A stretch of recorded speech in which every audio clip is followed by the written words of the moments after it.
Welcome sa Pinas Showbiz News ngayon. Para sa video natin ngayong araw, meron na naman po tayong fresh at nagbabagong updates patungkol kay Maine Mendoza at kay Alden Richards. Kung tunay mong mahal si Maine Mendoza at Alden Richards at ngayon ka lang nakadalaw o di naman kaya ay naligaw sa channel na ito, please po, i-click mo na yung subscribe and bell buttons para lagi kang updated sa mga kaganapan kina Maine at kay Alden. Ang pag-uusapan po natin ngayong araw ay tulad pa rin po ng dati, dalawang bagay. Ang una po, ito pong sinasabi sa atin ni Patrick, Patrick po yung kanyang pangalan. Patrick, ano nga itong apelido niya? Sandali po, titignan ko. Patrick Dionisio, okay? Si Sir Patrick Dionisio po ang nagsasabi dito na nakita raw po, di umano, ito pong van ni Maine Mendoza sa bakuran po nila Alden Richards dyan po sa Santa Rosa. Kung saan may mga pictures nga po siyang ipinakakalat sa social media, sa Instagram, sa Facebook, ganoon na rin po dito po sa Twitter. Kung saan pinakita nga po niya dito yung talagang mismong bakuran nila Maine Mendoza, kung saan makikita po natin dyan tatlong magkakatabing sasakyan. Yung isa raw po doon na sasakyan, na parkingan na yan, doon daw po nakaparada nung una ang sinasabi po nilang van nitong si Maine Mendoza. Yan yung tanong nila, bakit daw nandoon si Maine Mendoza, bakit daw nandoon yung van ni Maine Mendoza, hiniram lang daw ba ni Alden Richards ang van na yon o lulan nun si Maine Mendoza? Yan ho yung mga katanungan nila. Okay? At syempre, hindi po mawawala dito yung isa pang issue naman kay Alden Richards, yung una niya pong nakitang larawan kung saan pinalalabas po nito mga katnyel na kasalanan po ni Alden Richards kung bakit naghiwalay si Daniel Padilla at saka po itong si Catherine Bernardo. Sobrang insecure daw po kasi nitong si Daniel Padilla at sobrang selos itong si Daniel Padilla kay Alden Richards. Lahat po yan pag-uusapan natin. Sabi ko naman sa inyo, basta't may kinalaman kay Maine at kay Alden na araw-araw po natin pag-uusapan ang ganyang mga bagay. Kaya kung di ka pa nakasubscribe, mag-subscribe ka na.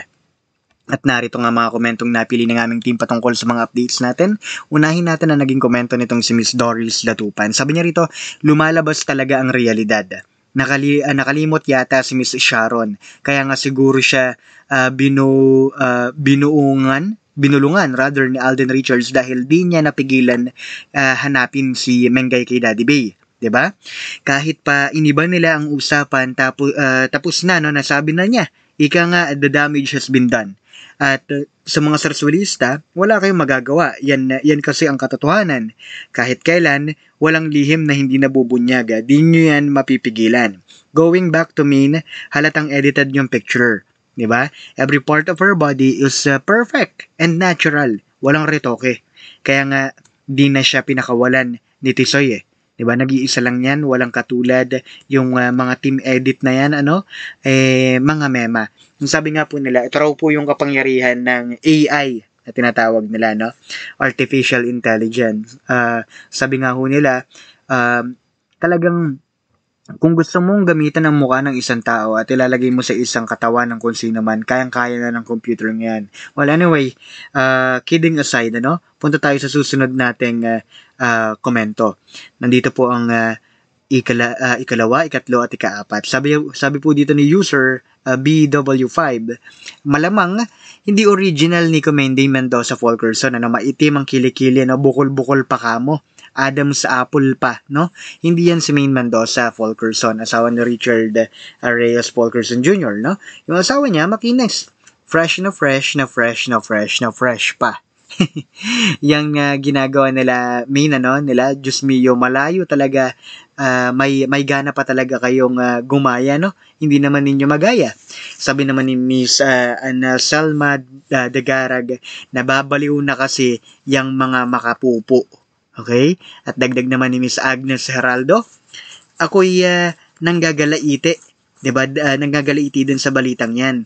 Kaya nga ang mga taga-QC, bakit si Maine ang sinisisi nyo? Diba? Hindi naman siya opisyal.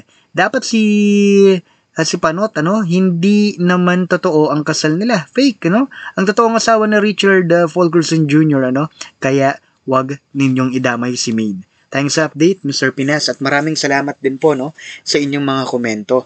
Sa totoo lang po, ang dami-dami po talagang tumataas ang kilay sa tuwing si Main po yung kanilang inirereklamo. Para lang dyan sa mga ilaw, ano, yung mga lahat ng kapalpakan sa QC kay Main ibinabaling. At hindi ko rin maintindihan kung bakit. Okay?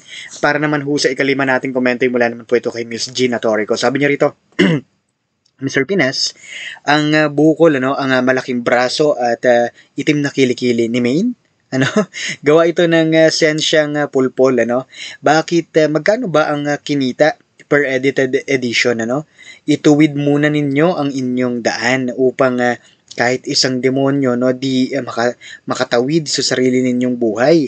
Sa mga nagtatag kay Main na walang ilaw ang kanilang poste, sana inisip nyo muna, ang ama ay isang poste ng tahanan at ang ina ay isang ilaw ng tahanan. Paano magkakaroon ng ilaw ang inyong poste? Poste lang ang nakatayo dahil wala namang ilaw. Bakit? Sino bang ilaw ng inyong poste? Di ba si Edie? Edie po ay Enchong D. Tinago ng inyong poste, ang totoong ilaw niya. Kaya, naponder, Huwag ninyong sisihin si Main dahil kayo ang mga bobotante na nagpapanalo sa poste ninyo. Siya ang panalo, kayo naman ang talo. Sa totoo lang, yun po yung realidad, Hindi lang po sa QC. Kaya nga sabi ko sa inyo, sa tuwing meron tayong botohan, sana huwag tayong magpapasilaw sa 500 piso, pagdating sa mga vote buying na ganyan. Hindi lang sa QC, kahit sa iba pa pong lugar. Pagdating sa botohan, sana seryosohin. Para hindi alin tawag nyo nun? Hindi maalarma ang lahat. Hindi maagrabyado ang lahat. Kasi competent enough yung inyong binoto. Ngayon kasi, kung sino pa yung may pinag-aralan, tatalunin ng tambay sa kanto. Ganun din po kahit nga sa mga SK, di ba? Well, anyway, pag-usapan natin ang sentro ng ating mga updates. Ito nga po, ang dami pong mga larawan na naglipa na sa social media. Ito po yun, nakikita nyo naman po dyan.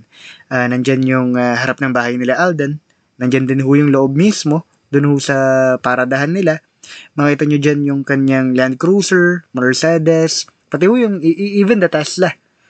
Siguro naman aware kayo dun sa Tesla.